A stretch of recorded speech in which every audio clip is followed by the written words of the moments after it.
Hi friends, welcome to our channel Ranjith facts. So ఈ రోజు మనం ఆంధ్రప్రదేశ్ మరియు తమిళనాడు రెండు ప్రత్యేక రాష్ట్రాలుగా విడిపోవడం గల కారణం ఏంటి, అప్పటి రాజకీయ సామాజిక భౌగోళిక పరిస్థితులు ఏంటి అనేది మనం డిస్కస్ చేయబోతున్నాం. తక్కువ టైంలో వాల్యుబుల్ కంటెంట్ కావాలంటే మన ఛానల్ సబ్స్క్రైబ్ చేయండి ఫ్రెండ్స్. సో ఇంకా టాపిక్ లోకి వచ్చేద్దాం. భారతదేశానికి స్వాతంత్రం రాకముందు అంటే బ్రిటిష్ వారు పరిపాలిస్తున్న టైంలో ఇప్పుడు మనకున్నట్టు రాష్ట్రాల మాదిరిగా కాకుండా ప్రావిన్స్లు అనేవి ఉండేవి. అవి Madras province, Bengal province, Bombay province, ఇలా మధ్య ప్రావిన్స్, రకరకాలైనటువంటి ప్రావిన్స్లు ఉండేవండి. అయితే ఇందులో మనం డిస్కస్ చేయబోయేది మద్రాస్ ప్రావిన్స్ గురించి. ఈ మద్రాస్ ప్రావిన్స్ ని మద్రాస్ ప్రెసిడెన్సీ అని కూడా పిలిచేవారండి. అయితే మద్రాస్ ప్రావిన్స్ లోని ప్రస్తుతం ఉన్నటువంటి ఆంధ్రప్రదేశ్, తమిళనాడు, కొంత భాగం కేరళ, కర్ణాటక మరియు లక్షద్వీపులు ఇవన్నీ కూడా ఉండేవండి. ఈ ప్రాంతాలన్నిటి యొక్క పాలన మద్రాస్ నుంచే జరిగేది. ఈ మద్రాస్ చుట్టుపక్కల మైసూర్, కొచ్చి, హైదరాబాద్ వంటి రాజ్యాలు ఉండేవండి. అయితే ప్రాంతం పరంగా చూసినా లేదా జనాభా పరంగా చూసినా ఆంధ్రులే ఎక్కువగా ఉన్నారు. అలా ఉన్నప్పటికీ అధికారాల విషయంలోనూ, ఆర్థిక వ్యవస్థలోనూ, అలాగే పరిపాలనా వ్యవహారాల్లోనూ కూడాను తమిళుల యొక్క అధికారం పెత్తనం ఎక్కువైంది. అయితే ఈ అణచివేత ధోరణి అనేది ఆంధ్రులకి అంతగా రుచించలేదండి. ఆంధ్రులు అంటేనే ఆత్మగౌరవం. ఇదే మన ఆంధ్రుల యొక్క తిరుగుబాటుకి దారితీసింది. ఈ క్రమంలోనే తెలుగు మాట్లాడే వారందరికీ కూడాను ఒక ప్రత్యేక రాష్ట్రం ఉండాలనేటటువంటి నిరసనలు మొదలయ్యాయి. దీనికి మొదటి మెట్టు 1912 మేలో పడిందండి. తరువాత 1913లోని గుంటూరు జిల్లాలోని సమగ్ర ఆంధ్ర మహాసభని నిర్వహించారండి. ఇందులోని 2000 మంది పైగా అతిథులు, 800 మందికి పైగా ప్రతినిధులు పాల్గొన్నారు. ఇదే మాదిరిగా ఎన్నో ఆంధ్ర మహాసభలు ప్రత్యేకాంధ్ర ఉద్యమాన్ని బలపరుస్తూ జరిగాయి. అయితే అప్పుడు తమిళ నాయకులు, అలాగే మద్రాస్ ప్రెసిడెన్సీ యొక్క ఫస్ట్ మినిస్టర్ వీళ్ళందరూ కూడాను ప్రత్యేకాంధ్ర ఉద్యమాన్ని తొక్కివేసేటటువంటి ప్రయత్నం చేశారు. దీనికి బాగా వ్యతిరేకించారు కూడా. ప్రత్యేకాంధ్ర ఉద్యమానికి కాంగ్రెస్ పార్టీ మద్దతు తెలిపినప్పటికీ అప్పుడున్నటువంటి జస్టిస్ పార్టీ మాత్రం తీవ్రంగా వ్యతిరేకించింది. అదే సమయంలోనే అప్పటి మద్రాస్ ముఖ్యమంత్రి అయినటువంటి రాజాజీ గారు కృష్ణా పెన్నా ప్రాజెక్ట్ నిర్మించడం ద్వారా కృష్ణా నది యొక్క జలాల్ని తమిళనాడు వైపు మళ్లించేటటువంటి ప్రయత్నం చేశారు. ఈ ప్రాజెక్టు వల్ల ఆంధ్ర ప్రాంతానికి తీవ్రమైనటువంటి నష్టం జరుగుతుంది కాబట్టి ఆంధ్ర ప్రజలు ఆందోళనలు అలాగే నిరసనలకి దిగారండి. అయితే పరిస్థితులు ఎప్పుడైతే చేజారుతున్నాయని అర్థం చేసుకున్నదో అప్పుడు కేంద్ర ప్రభుత్వం ఒక కమిటీని కూడా వేసింది. అయితే ఈ కమిటీ మాత్రం ప్రాజెక్ట్ ని ప్రతిపాదిత ప్రాంతంలో కాకుండా ఆంధ్రకి కొంచెం మేలు జరిగేలాగా నందికొండ ప్రాంతంలోని కట్టాలని సూచించిందండి. ఈ కమిటీ యొక్క సూచన అనేది ప్రత్యేక ఆంధ్ర ఉద్యమానికి ఆంధ్రుల యొక్క తొలి విజయంగా చెప్పుకోవచ్చండి. భారతదేశ స్వాతంత్రానంతరం 1948 సంవత్సరంలోని అప్పటి కేంద్ర ప్రభుత్వం ఎస్కే తార్ నేతృత్వంలోని భాషా ప్రావిన్షియల్ కమిషన్ ని వేసింది.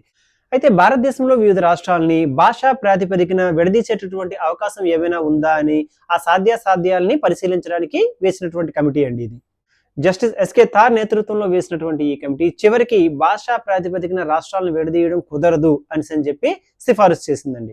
సో ఇది కొంత ఆంధ్రులకి ఒక ప్రాంతాన్ని రాష్ట్రాలుగా విడదీయాలంటే భాషా ప్రాతిపదిక అనేది కరెక్ట్ కాదని, అక్కడ ఉన్నటువంటి పరిపాలనా సౌలభ్యం, ఆర్థిక అంశాలు, అలాగే రాజకీయ భౌగోళిక పరిస్థితులు కూడా చూసుకొని విడదీయాలని చెప్పి ఈ సిఫారసులు భారతదేశంలో బాగా ప్రతిఘటనని ఎదుర్కొన్నాయండి. ముఖ్యంగా భాషా ప్రాతిపదికన ఎక్కడైతే రాష్ట్రాలను విడదీయాలని డిమాండ్స్ ఉన్నాయో ఆ ఏరియాల్లో బాగా ప్రతిఘటించారు. అయితే అప్పుడున్నటువంటి కాంగ్రెస్ పార్టీ భాషా ప్రాతిపదికన రాష్ట్రాల ఏర్పాటు పైన మరింత పరిశీలించడానికి జేవీపీ కమిటీని డిసెంబర్ 1948లోని ఏర్పాటు చేసింది. జేవీపీ కమిటీ భాషా ప్రాతిపదికన రాష్ట్రాల ఏర్పాటుకి కొంతవరకు మద్దతు ఇస్తూనే పరిపాలనా సౌలభ్యం, ఆర్థిక అంశాలు, అలాగే భౌగోళిక అంశాలని దృష్టిలో పెట్టుకుని రాష్ట్రాల విభజన జరగాలి అని చెప్పినటువంటి ఎస్కే తార్ కమిటీ యొక్క సిఫారసుల్ని మళ్ళా మద్దతు ఇచ్చిందండి. తర్వాత కాలంలో అప్పటి మద్రాస్ ముఖ్యమంత్రి అయినటువంటి కుమార్ రాజన్ ఆధ్వర్యంలోని ఒక విభజన సంఘం అనేది ఏర్పాటైందండి. దీనికి మన ఆంధ్రుల తరపు నుంచి కళా వెంకట్రావు, టంగుటూరి ప్రకాశం పంతులు, నీలం సంజీవరెడ్డి గారు వీళ్ళందరూ కూడా సభ్యులుగా ఉన్నారండి. అదే సమయంలోని ఆచార్య వినోబా భావే సలహా మేరకు స్వామి సీతారాం 1951 ఆగస్టు 15న ఆమరణ నిరాహార దీక్ష స్టార్ట్ చేశారండి. అయితే 1951 సెప్టెంబర్ 20వ తారీఖున ఈయన దీక్ష ముగించారు. అప్పటికే ఆందోళనలు, నిరసనలు తారస్థాయికి చేరాయి. ఇదే సమయంలోని శ్రీ పొట్టి శ్రీరాములు గారి యొక్క ఆమరణ నిరాహార దీక్ష అనేది ప్రత్యేకాంధ్ర ఏర్పాటులో అతి ముఖ్యమైనటువంటి ఘట్టం అని చెప్పుకోవచ్చండి. తెలుగు భాష మాట్లాడే వారికి ప్రత్యేక రాష్ట్రం కావాలని 1952 అక్టోబర్ 19వ తారీఖున ఆయన నిరాహార దీక్షని చేపట్టారండి.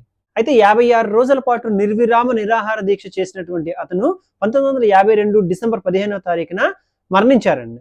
ఆయన మరణం తర్వాత ప్రెసిడెన్సీలోని విపరీతమైనటువంటి హింస అలాగే ఆందోళనలు చెలరేగాయండి. పరిస్థితి ఎప్పుడైతే చేజారుతుందో అని అర్థం చేసుకున్నటువంటి అప్పటి ప్రభుత్వం వెంటనే కర్నూలు రాజధానిగా ఆంధ్ర రాష్ట్రం యొక్క ఏర్పాటుకి అంగీకరించింది. భాషా ప్రయుక్త రాష్ట్రాల ఏర్పాటుకి పొట్టి శ్రీరాములు గారు చేసినటువంటి త్యాగం అనేది ఎప్పటికి కూడా మర్చిపోలేనటువంటిదండి. పొట్టి శ్రీరాములు గారు తన యొక్క అత్యున్నత త్యాగానికి గాను అమరజీవిగా గౌరవింపబడ్డారు. మరియు ఆంధ్రప్రదేశ్ పిత అంటే ఫాదర్ ఆఫ్ ఆంధ్రప్రదేశ్ గా కూడా పరిగణించబడ్డారండి. తర్వాత అనేక చర్చలు, సమావేశాల అనంతరం చివరాఖరికి 1953 అక్టోబర్ 1వ తారీఖున ఆంధ్ర రాష్ట్ర ఏర్పాటు అనేది జరిగింది. అయితే శ్రీ పొట్టి శ్రీరాములు గారు అలాగే అతనిలాగా ఎంతో మంది యొక్క త్యాగాల యొక్క ఫలితమే ఆంధ్ర రాష్ట్ర ఏర్పాటు అండి. ఈ విధంగా ఏర్పడినటువంటి ఆంధ్ర రాష్ట్ర తొలి ముఖ్యమంత్రి శ్రీ టంగుటూరి ప్రకాశం పంతులు గారండి. ఈయన్ని ఆంధ్ర కేసరి లేదా లైన్ ఆఫ్ ఆంధ్ర అని కూడా అంటారు. ఆంధ్ర రాష్ట్ర తొలి గవర్నర్ చందులాల్ మాధవలాల్ త్రివేది. నా వీడియో కానీ మీకు ఇన్ఫర్మేటివ్ గా అనిపించినట్లయితే please do subscribe, share, like, watch. మీరు ఇచ్చేటటువంటి సపోర్ట్ నాకు ఎంతో మరిన్ని మంచి వీడియోలు చేయడానికి అవకాశం ఇస్తుందండి. Okay, thank you one and all. Thanks for watching. జై హింద్.